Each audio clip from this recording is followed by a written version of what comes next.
Hi aspirants, welcome to daily aspirants world. నేను మీ Harshini. June 21, 22, 2026 most important updates. CGL, UPSC, banking, railway exams కి చాలా important updates. Last లో quiz కూడా ఉంటుంది. వీడియో మిస్ అవ్వకండి, ఫుల్ గా చూడండి. ఈ వీడియోని లైక్ చేసి మీ ఫ్రెండ్స్ కూడా షేర్ చేయండి. భారతదేశం తొలిసారిగా ఫైనాన్షియల్ యాక్షన్ టాస్క్ ఫోర్స్ ఉపాధ్యక్ష స్థానాన్ని పొందింది. వివేక్ అగర్వాల్ సాంస్కృతిక మంత్రిత్వ శాఖ కార్యదర్శి జూలై 2026 నుండి జూన్ 2027 వరకు పదవిలో ఉంటారు. ఈ నియామకం పారిస్లో జరిగిన FATF సమావేశంలో జరిగింది.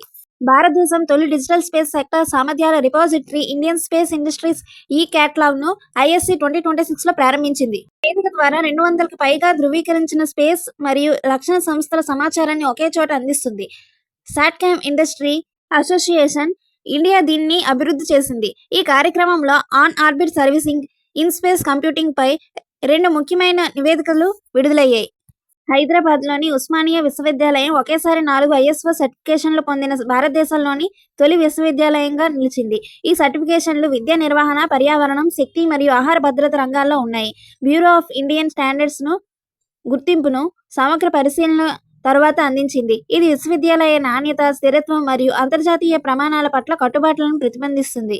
భారతదేశంలోని Kalyani strategic system limited America సంస్థ AM జనరల్తో వ్యూహాత్మక భాగస్వామ్యం కుదుర్చుకుంది. ఈ ఒప్పందం ద్వారా 155 మిల్లీమీటర్ మొబైల్ ఆర్టిలరీ గన్ సిస్టమ్స్ను సంయుక్తంగా అభివృద్ధి చేసి ప్రపంచ రక్షణ మార్కెట్లకు అందించనున్నారు. ఈ వ్యవస్థలో అధునాతన ఫైర్ కంట్రోల్, ఆటోమేజ్డ్ లోడింగ్ మరియు సాఫ్ట్ రికాయిల్ టెక్నాలజీ ఉన్నాయి. పూణేలోని భారత ఉష్ణమండల వాతావరణ శాస్త్ర సంస్థ IITM మరియు నైనితాల్లోని ఆరిస్ సంస్థ కలిసి హిమాలయ ప్రాంతంలో బీకాన్ వాతావరణ పరిశీలన కేంద్రాన్ని స్థాపించేందుకు ఒప్పందం కుదుర్చుకున్నాయి. ఈ కేంద్రం దీర్ఘకాల వాతావరణ పరిశీలన, గ్రీన్హౌస్ వాయువులు, నేల తేమ, వాతావరణ రసాయనాలపై అధ్యయనం చేస్తుంది. ఫ్రాన్స్లోని ఇవియన్ లెస్ బ్రెయిన్స్ నగరంలో జూన్ 15-17, 2026 తేదీల్లో 52వ G7 సమ్మిట్ జరిగింది. ఈ సమావేశం ప్రపంచ సవాళ్లను ఎదుర్కోవడానికి కలిసి పనిచేయడం అనే థీమ్తో ఫ్రాన్స్ అధ్యక్షుడు ఎమాన్యుయల్ మాక్రోన్ ఆధ్వర్యంలో జరిగింది. భారత ప్రధాని నరేంద్ర మోదీ భాగస్వామ్య దేశంగా పాల్గొన్నారు. ఈ సమ్మిట్లో శక్తి, భద్రత, శాంతి, ఆర్థిక స్థిరత్వం మరియు మానవ అక్రమ రవాణా నివారణపై కీలక నిర్ణయాలు తీసుకున్నారు.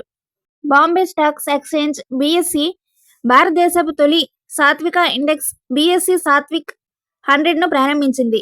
ఈ సూచి నైతిక విలువల ఆధారంగా పెట్టుబడులను ప్రోత్సహించడానికి రూపొందించబడింది.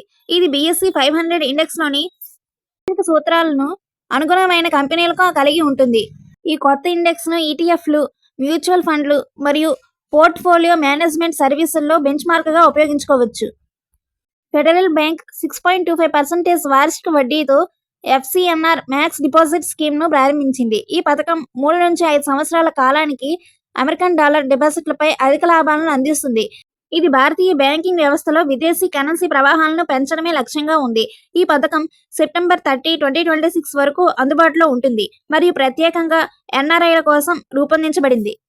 2026 డోహో డైమండ్ లీగ్లో భారత జావెలిన్ థ్రోయర్ నీరజ్ చోప్రా 85.69 మీటర్లతో 4వ స్థానంలో ముగించాడు. శ్రీలంకకు చెందిన రమేష్ తరంగ్ పతిరాజ్ 88.68 మీటర్లతో మొదటి స్థానం దక్కించుకున్నారు. గ్రెనేడాకు చెందిన అండర్సన్ పీటర్స్ 2వ స్థానం, అమెరికా క్రీడాకారుడు కర్టిస్ థాంపస్ 3వ స్థానం పొందారు. ఈ క్వశ్చన్స్ ఆన్సర్స్ ని కమెంట్స్ లో చెప్పండి. 23rd June 2026 most important updates కోసం ఇప్పుడే మన ఛానల్ని లైక్ చేయండి, షేర్ చేయండి, సబ్స్క్రైబ్ చేయండి, బెల్ ఐకాన్ కొట్టండి. Thank you.